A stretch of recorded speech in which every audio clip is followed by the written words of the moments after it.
As you can see, the title of the talk today, and my hope for why you're here is to get a better understanding of some of the very sensitive, some of the very important issues that have impacted us over the past few months. And certainly COVID is one of those two things, but at the same time there's also been this conversation, deep reflection around some of the issues related around race and identity and class in our nation and around the world. And it's been interesting to be part of this cultural event, phenomenon, this moment that we have all universally felt and have had to witness in unison. And in fact, because of COVID, there's actually been an opportunity for us to have a bit more of a moment of silence, if you will, to really witness and internalize and capture what has been going on and reflect on whether this is what we want to represent ourselves in this nation. With that, my own personal experience has certainly not been one of pure clarity. In fact, when, like most of you, I witnessed some of the videos and some of the news reporting around the issues of race and police violence, and a reflection and conversation around historical racism. There was a lot of emotions that were very strong inside of me. But I will say, more than anything, there was an emotion of ambivalence.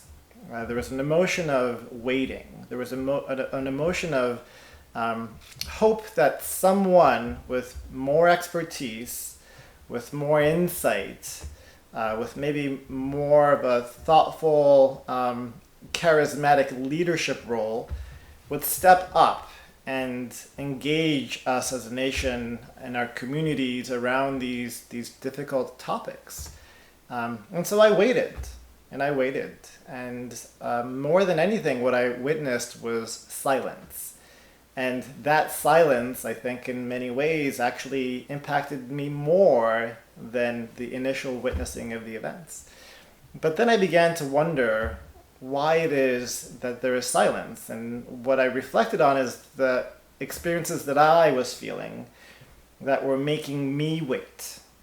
And as a social psychologist, I realized oftentimes that the answers that we look to understand the world around us has something to do with our own internal experiences of how we feel as an individual, that potentially what we feel is something that many others are feeling, and that at the level of the population, there is this effect. And the effect that I was noticing is an effect of inaction, an effect of silence, in a time when there is a deep need for action and leadership. So what my hope today is essentially to target the causes of inaction and the impact of inaction, with the expectation that once we understand the forces that hold us back, we can actually overcome those forces and become more effective leaders and be able to facilitate the conversations that are needed in this time of unrest. I think at the core of many of the questions that we're all grappling with, we have repeatedly been exposed to patterns of injustice and inequity.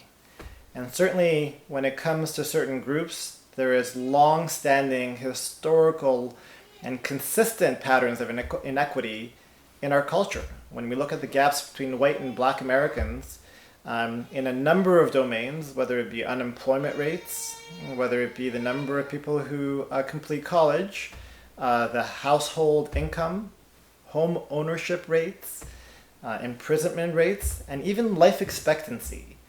There are these consistent gaps where some groups, in this case black Americans, are experiencing poorer outcomes than their counterparts. And the question is why? Why is this happening? And hopefully we can get a better understanding of some of the answers for why this is happening. But what I don't want to do is again get to a point where all of these difficult questions lead us to a place of inaction. And certainly, like myself, you all have probably heard a bit of a sentiment that those who are part of this community, part of this family, not be silent bystanders, as we all are witnessing these consistent inequities between our members of our populations, of our nation. And those who are hoping to become vocal and take a stand and impact change are compelling the rest of us not to be silent. Well, one of the factors which I think is important to spend a minute on is an understanding of how social media impacts our understanding of these complex issues, right? If you understand the algorithms that inform the content that is seen in your social media stream and feed, it is based purely on the algorithms that optimize the chances that you as an individual will click whatever content is made visible. Now, patterns and algorithms and lots of data show that you are more likely to click on the content if it is content that you agree with, that makes you feel good. And at the individual level, that doesn't seem that bad. But if you try to understand repeatedly what's happening in terms of the content that we're exposed to on these important issues, you'll understand that social media actually has this critical role of filtering what we are exposed to, creating a simplified narrative of these often complex issues. And usually a narrative that is polarized, a narrative that is divisive, instead of one that helps to understand the other side. On every level, there seems to be a counter-narrative around similar issues, right? If it has to do with equality of outcomes, one side will say we have to equalize the outcomes, while the other side says it's about equality of opportunity. While one group will say it's about structural racism, the other group will say it's about cultures and values and individual choice. While one group may say collective action is what's needed, another group will say it's about individual responsibility, and so on and so forth. And that is part of what makes this conversation so difficult. That's what feels like we're not able to be heard by the other side, because every point that we raise based on the kinds of narratives that we've been exposed to, when we try to express it, we find that there's a wall that has an equal counter-narrative around the same issues. When we look to social psychology, in fact, there have been instances where apparently mind-boggling patterns of behaviors that seemingly seem unexplainable are indeed explained by social psychology. Whether it be domains of conformity, compliance, or bystander effects, we have been puzzled by some findings in social psychology, but then an exploration and a series of investigations have helped us understand the underpinnings for why we've observed these things. A few quick examples. In experiments of conformity, what they do is they invite participants into a small lab room, and unbeknownst to the participant, they're actually sitting in a group of a number of other individuals, and the other individuals are actually paid actors. And they tell the participant that you're about to complete a survey. So they put the survey on the desk in front of them, and they say, please start filling out the survey. And the other confederates, the other actors, similarly pretend like they're filling out the survey, so they sit through and they began to fill out the survey. And as the experiment begins, there's actually a hose that comes through the door in a neighboring room that starts to feed smoke into the survey room, into the lab room. And this basically experiment will continue to feed smoke into the lab room until the participant speaks up. Now you might expect that if you're sitting in a room and you see smoke, the natural reaction would be to maybe stand up, to ask someone else to see what's going on, and to get out of there, because smoke is not usually a sign of a good thing. Now what's interesting is that in these experiments, the participants, when they look around, at the actors that are in the room with this individual, and they see that the actors are not doing anything, they too will proceed to sit there and complete the survey. And essentially, these experiments have revealed that the reason why people don't stand up is because they look around and they see all these other people. And what all these other people are doing is nothing. And so at that point, even though you as a participant are observing the smoke coming through, you start to question yourself. You start to question whether you might have some input or some comment that is more valuable or knowledgeable than all of the other people in the room. In fact, the more people there are who do nothing, the less likely you are to do something.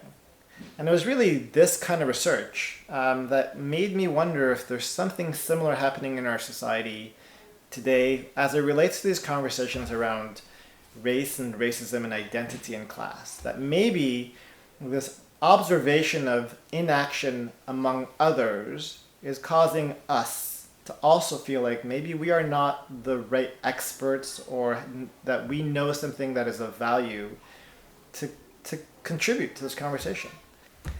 Another example was this observation of the rates of organ donation by country.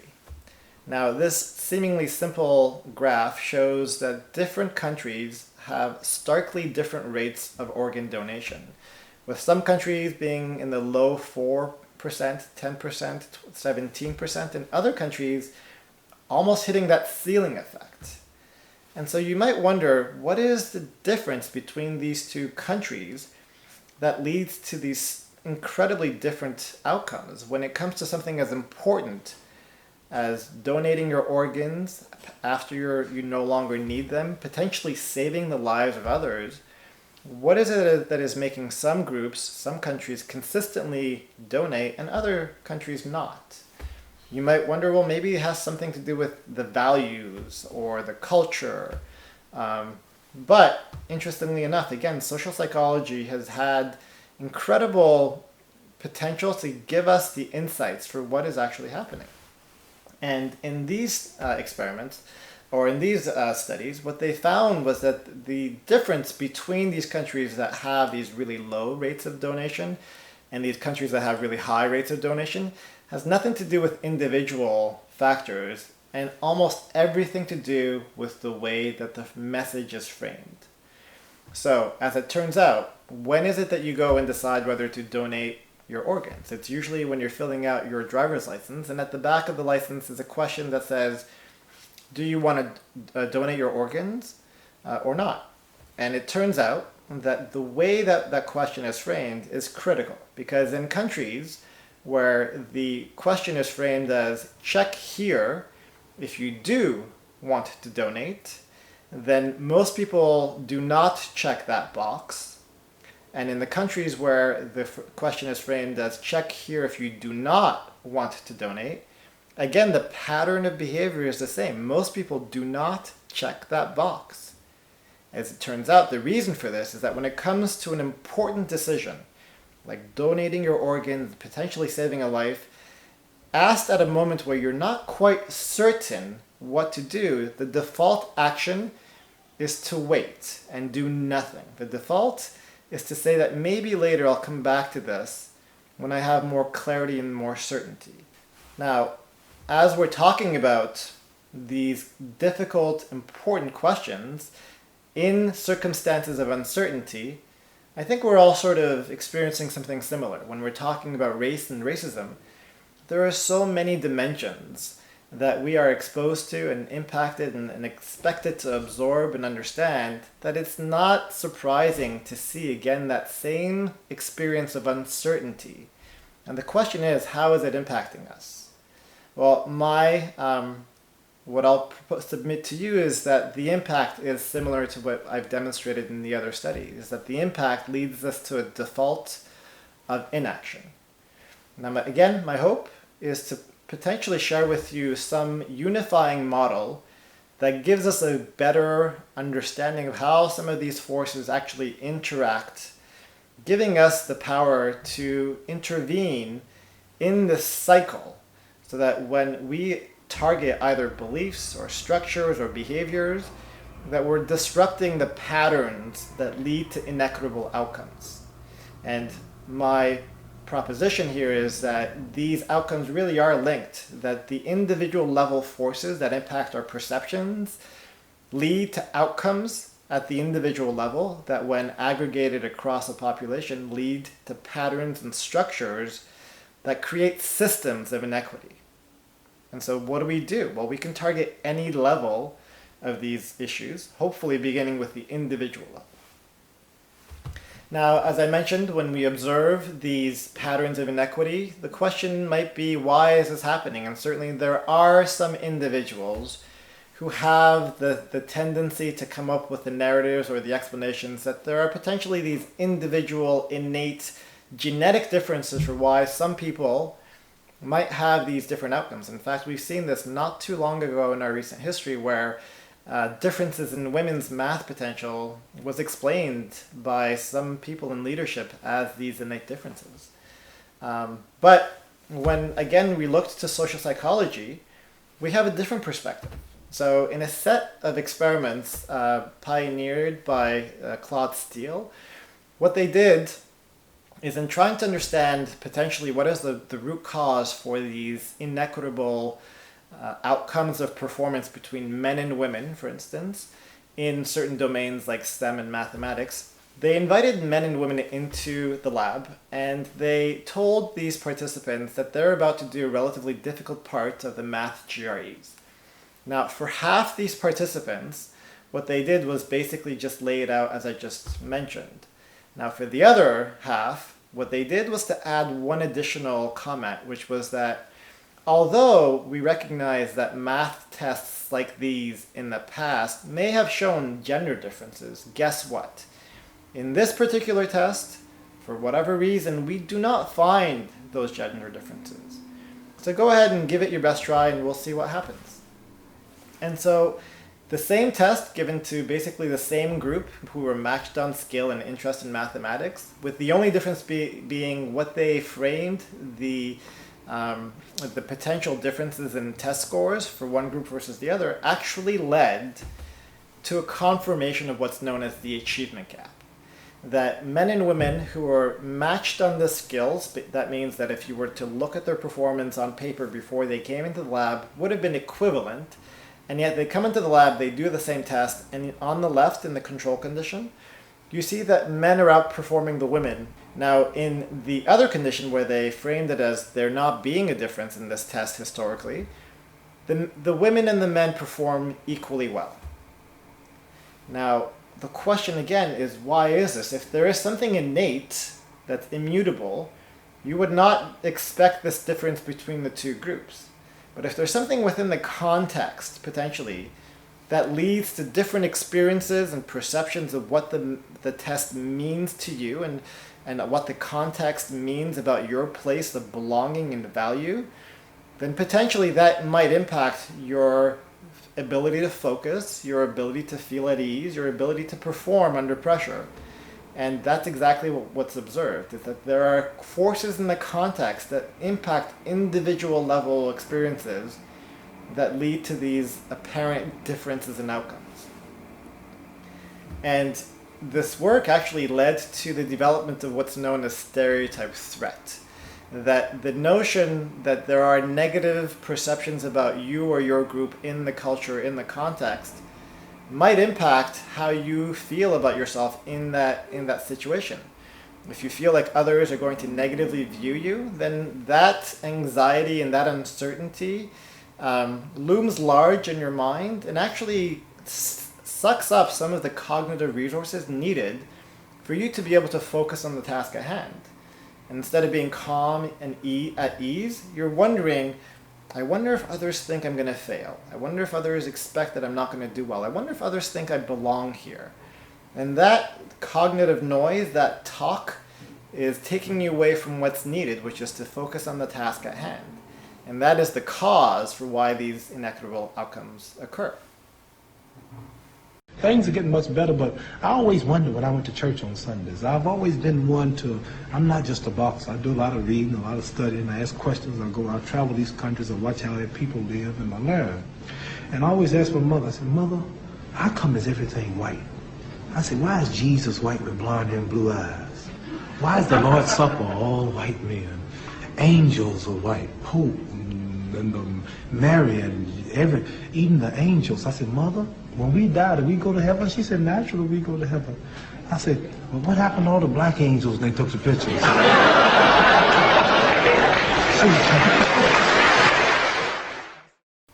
Interestingly enough, I think what that short clip is demonstrating is that if you are part of a group and consistently you notice that there are these cultural narratives, these cultural portrayals of you or your group or even other groups that's somehow distinct, over time, don't you think that would make you question whether you belong, whether you are part of this ideal portrayal of this society and this culture?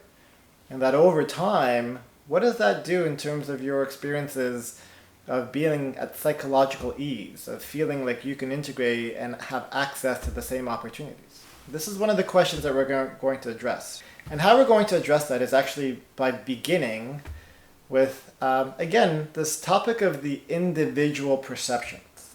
One of the hesitations I have is to paint with broad strokes that an entire culture is prejudiced or evil. But what I'm less hesitant to do is to talk about some of the perceptual patterns that we have in common. And when it comes to bias, especially implicit bias, there is some very compelling evidence showing that we all experience different kinds of moments in similar ways, even though we may not be aware of those. And one of the biases that I'll submit to you for your consideration is that potentially that there are these biases about groups that we have either been exposed to or internalized and accepted potentially even to a certain degree, even though we may be as proactive and well-intentioned as you can imagine. That maybe there are still these cultural narratives that we've absorbed at some level that may have the basis for patterns that lead to these inequitable outcomes. What you see here is a sort of a caricature that captures this. So the police officers stop this man of color, and you say that you look like the sketch of someone who's thinking about committing a crime. And that feeds into a stereotype that I think we all have at least contemplated, that black individuals potentially have more criminality associated with them. That the stereotype of black as criminal is something that we have experienced, whether it be something that we've heard and actively disagree with, or it be something that we experience and feel as we walk down the street and coming our way as a tall black man, and our internal experience is one of maybe reluctance, of anxiety. And even though we try to overcome that and override that with our rational thought that maybe there's something there, or that we fully buy into it, that there are these group differences where some people are more prone. And where you fall along that spectrum is not as important as the fact that this stereotype is out there and that we all are exposed to it. And that in some way, potentially, it might impact us in some ways.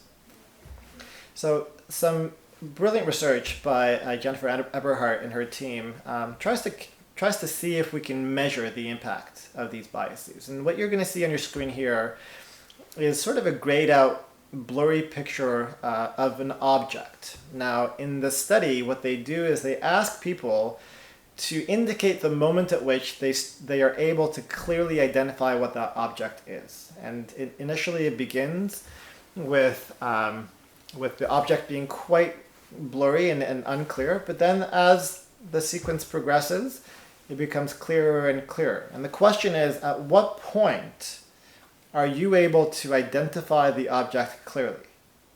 Now that in itself is an interesting study, but what they do in these series of experiments is that they have two conditions, where in one condition, individuals before seeing the image that goes from being very blurry to clearer are exposed to either a white face or a black face. And what they find is that being exposed to the blackface before seeing the sequence of images actually leads people to identify the picture as a gun more quickly than those who are exposed to the picture of the individual with the white face. And what that conveys is that, again, in our minds, there is this association between criminality and black. That once we have black activated, that we are more quick to associate criminality with patterns, even though the patterns are obscure. Now, what I've done is convey to you the patterns of bias that impact individuals. What happens when we aggregate these individual patterns to a population level? This is what we'll talk about next. In a series of experiments, researchers sent out about 5,000 CVs or resumes to job applications. Now, these were not real resumes, but they were identical, and the only thing that they changed or differed in these applications was the name that appeared at the top of the application. And the name was either a white sounding name or a black sounding name. What they found was that the white sounding names received about 50% more callbacks, all things being equal. As I mentioned, bias is something that we potentially are all impacted by. And in moments of ambiguity and in moments of critical decisions, maybe we engage in decisions or behaviors that at the population level lead to some systemic differences. When we look at the biases in mortgage lending, we again find that there is this gap, that individuals in one set of studies who are black have to make about $125,000 to be getting the same levels of denial rates as individuals who are white and make about $25,000 per year in income. You also find that there tends to be segregation in terms of neighborhoods. Where do people congregate? Well, it turns out that they congregate and buy homes around neighborhoods where they see others like themselves, whether by choice or by force. Now, this may be an interesting observation. There could be a lot of reasons for why this is, but the impact is one that's noteworthy. Because in America, the way that the school systems are funded is basically across this distribution, where there's a large majority of the funding that comes from local taxes, basically the neighborhoods that you find yourself in. About 45% come from local taxes, about 45% come from state taxes, and about 5 to 10% come from federal level funding. Now, if you understand that the vast majority of the funding comes from the neighborhoods that you come from, then you also are able to see why individuals going to public schools will have support that ranges from about $9,000 per student per year to about $29,000 per student per year. And if you're a child who's expected to go to a school where the funding for you is about $9,000, you can imagine the kinds of resources, the books, technology, the quality of teaching, the quality of the physical environments that you have to be exposed to repeatedly and then expected to learn, compared to someone who has about $29,000 a year per student. And so, as we're wondering, well, what are the causes of these performance gaps that seem to stem from early ages? Potentially, some of these systemic biases in terms of where people choose to live might impact the kinds of outcomes that are available to different groups. We also see this in disciplinary action, that individuals who are black children are about 4 times as likely to be disciplined than white children. When you translate this to lifetime likelihood of imprisonment, and what I'll get you to look at is the difference between white men and black men, that about 1 in 17 white men have a likelihood of being imprisoned at some point, whereas it's about 1 in 3 for black men. You start to wonder where these systemic causes of inequitable outcome might stem from. Now what I want to do is actually circle back to the individual level, but this time from the perceptions of the humanity and belonging that we have in these interactions, the human perspective. I'll share with you a story that I had to go through. Being from Iran, born in Iran, but then migrating to North America when I was relatively young, I still show that I was born in Iran on my passport. And during some time after 9/11, I was going through the airport, and as I was going through, one of the customs agents, as he takes my passport, scans my face, scans my passport, looks through my stuff, then pauses and proceeds to ask, without any other basis or any other pretext, proceeds to ask, "Are you a terrorist?" by looking me square in the eyes. Now, as a traveler who's trying to get either home or to a meeting, I can't remember, and encountering this questioning that's coming from an authority figure at a moment when I was not expecting it, filled me with a range of emotions, from uncertainty to fear to complete anger, but one of ultimately feeling like I was less than, somehow less human, by having to be subjected to this questioning, and that there was nothing I could do, that there were these forces and these cultures and these structures in place where I was required to answer to these kinds of questions without justification. Now, fortunately for me, I was able to use my class privilege, pull out my student card, and use some vernacular that demonstrated some level of competence in academics, and wiggle my way out of that pretty tense situation. But I'm not sure that's available to everybody. Nonetheless, having even been able to get out of that situation, it left me with a deep scar that to this day, when I pass through the security of an airport, I wonder, will I still have to be subjected to that same kind of experience? And that's top of mind every single time. And that for me was a single incident. It was a one-time experience. But if you are someone who is repeatedly exposed to these kinds of encounters and questionings and wondering whether you belong and are a valid and esteemed member of this group in this society, what kind of impact does that have for you at the individual level?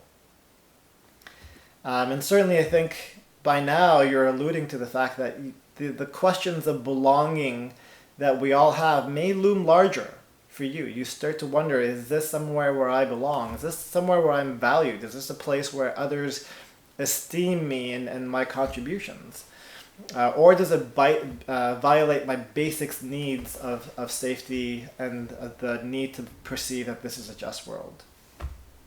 And potentially feeds into an outrage for being viewed as less than or dangerous, even though that's not part of your history or profile. In some other work, what they've demonstrated is that there really is this component of dehumanization that occurs at the aggregate level, at the population level, that, again, post 9/11, individuals, primarily white Americans, were asked to rate how evolved individuals from different groups are. And what they found was that, consistent with the stereotype groups at the time, that people from the Muslim or the Arab world and groups were rated as being less evolved than other groups, less human than other groups, because of the narratives that loomed large, that were in the air, that gave individuals the basis to start to question that maybe there are these differences that occur. And this dehumanization, from the dehumanizing perspective, those who are dehumanizing others, is also associated with support for restrictive policies like Muslim bans, a greater tendency for support and agreement for aggression towards the Muslim world, and a generalization to the whole group, that it's Muslims that are a potential cancer to this country, agreements with statements like that, or the attacks on San Bernardino prove it. Muslims are a threat to the people of this country. And incidentally, In this study, they also found greater support for Trump, for a greater likelihood of dehumanizing. Now, what does it feel like to be on the receiving end of this dehumanizing effect? Well, if you feel that there are moments where you are potentially seen as less than, then you feel like you're disliked by Trump in particular, that you're disliked more generally by Americans, that also leads to greater support for hostile responses as a reaction to this inequity, and an unwillingness to cooperate with the existing structures to engage in proactive and pro-social kinds of behaviors of cultural responsibility. What do you see? I don't know what white people see, when they look at a Negro anymore.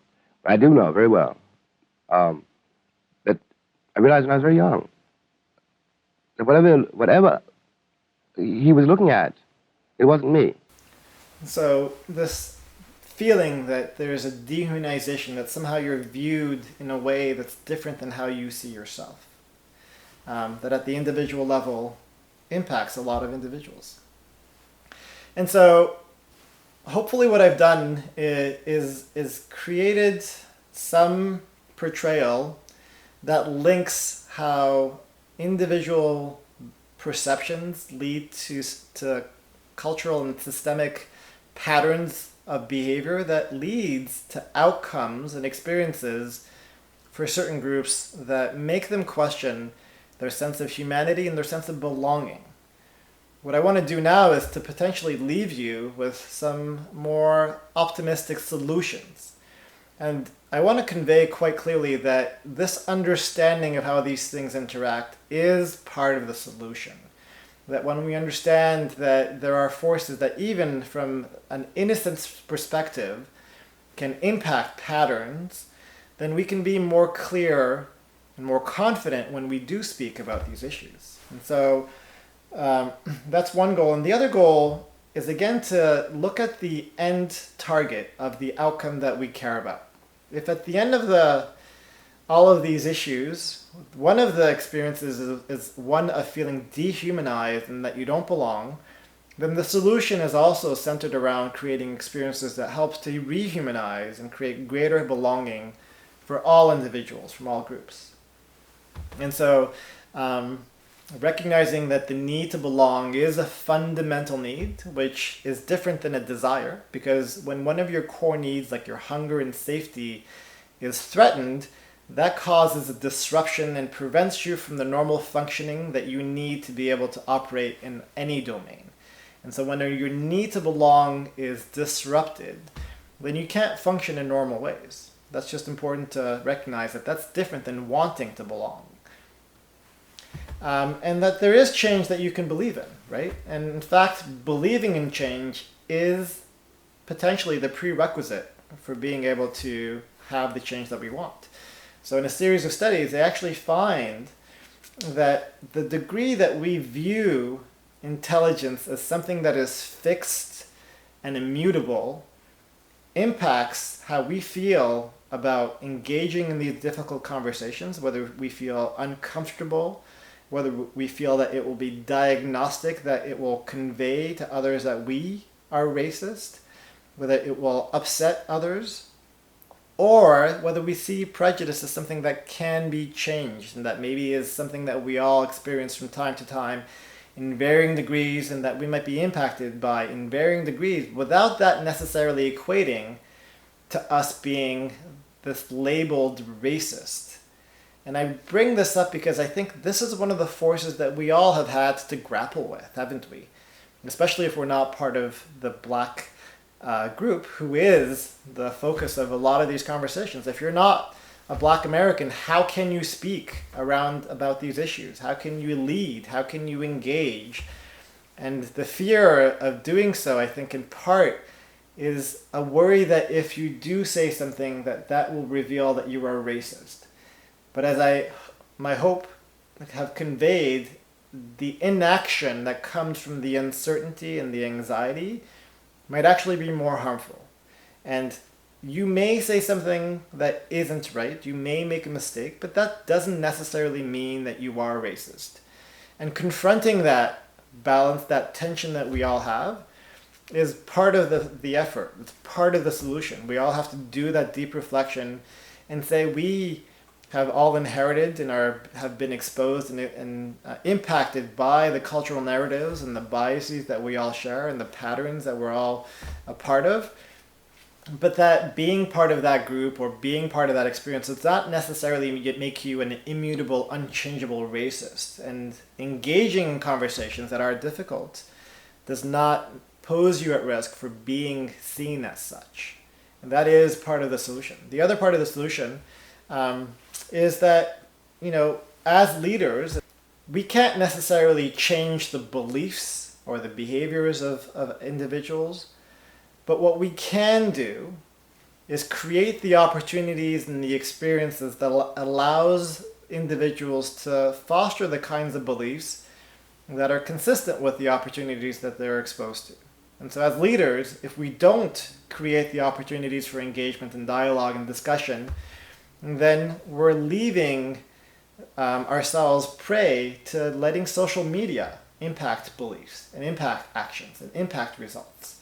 So if there's one thing that we can do as leaders is we can create the experiences that then lead to these beliefs and actions and results that we hope for. And that one of the best ways that we can do that, which I think has two components. One component is certainly to speak up about these issues, whether to take a stand and be vocal and be visible about where justice should lie, but not to stop there. And in fact, not to just tout these beliefs and these opinions, but rather to invite two-way conversation, to invite two-way dialogue, to create the space for difficult discussion. Because without that, if you are, again, part of that group that feels potentially dehumanized and you're being talked at without ever being given the opportunity to be heard, that's not going to create the fundamental need to be seen as human or to feel like you belong. That only happens when you create dialogue, two-way, meaningful, authentic dialogue. The other thing that I think is important to do is to normalize that many of these conversations will be uncomfortable. And that's okay. Discomfort does not mean that you're saying something wrong. In fact, in order for us to make progress, to understand the other side, that we have to expose ourselves to information that we may not have been aware of, ready for, or that we can easily process in terms of the kinds of structures we have in our minds. But that's okay. In fact, discomfort is potentially an indication that we're making progress. So you as leaders can actually create the cultural norm that discomfort is not a bad thing, but rather is a necessary part of the process for us to really engage with each other around these difficult conversations. And that there is no clear right answer. I think there is a tendency for us to have the right answer as leaders, but we may not have the answers, and again, that's okay. But if we're part of the conversation and we create the space for dialogue, then that's the best thing that potentially we can do. And then to be proactive, as I mentioned, because if you're not proactive, if you're not engaged, if you're not being and creating an agent of initiation, of action, of opportunity and dialogue, then you, as I mentioned, are letting social media do it for you. And what social media does, unfortunately, is that it creates polarized views that are disjointed and separate.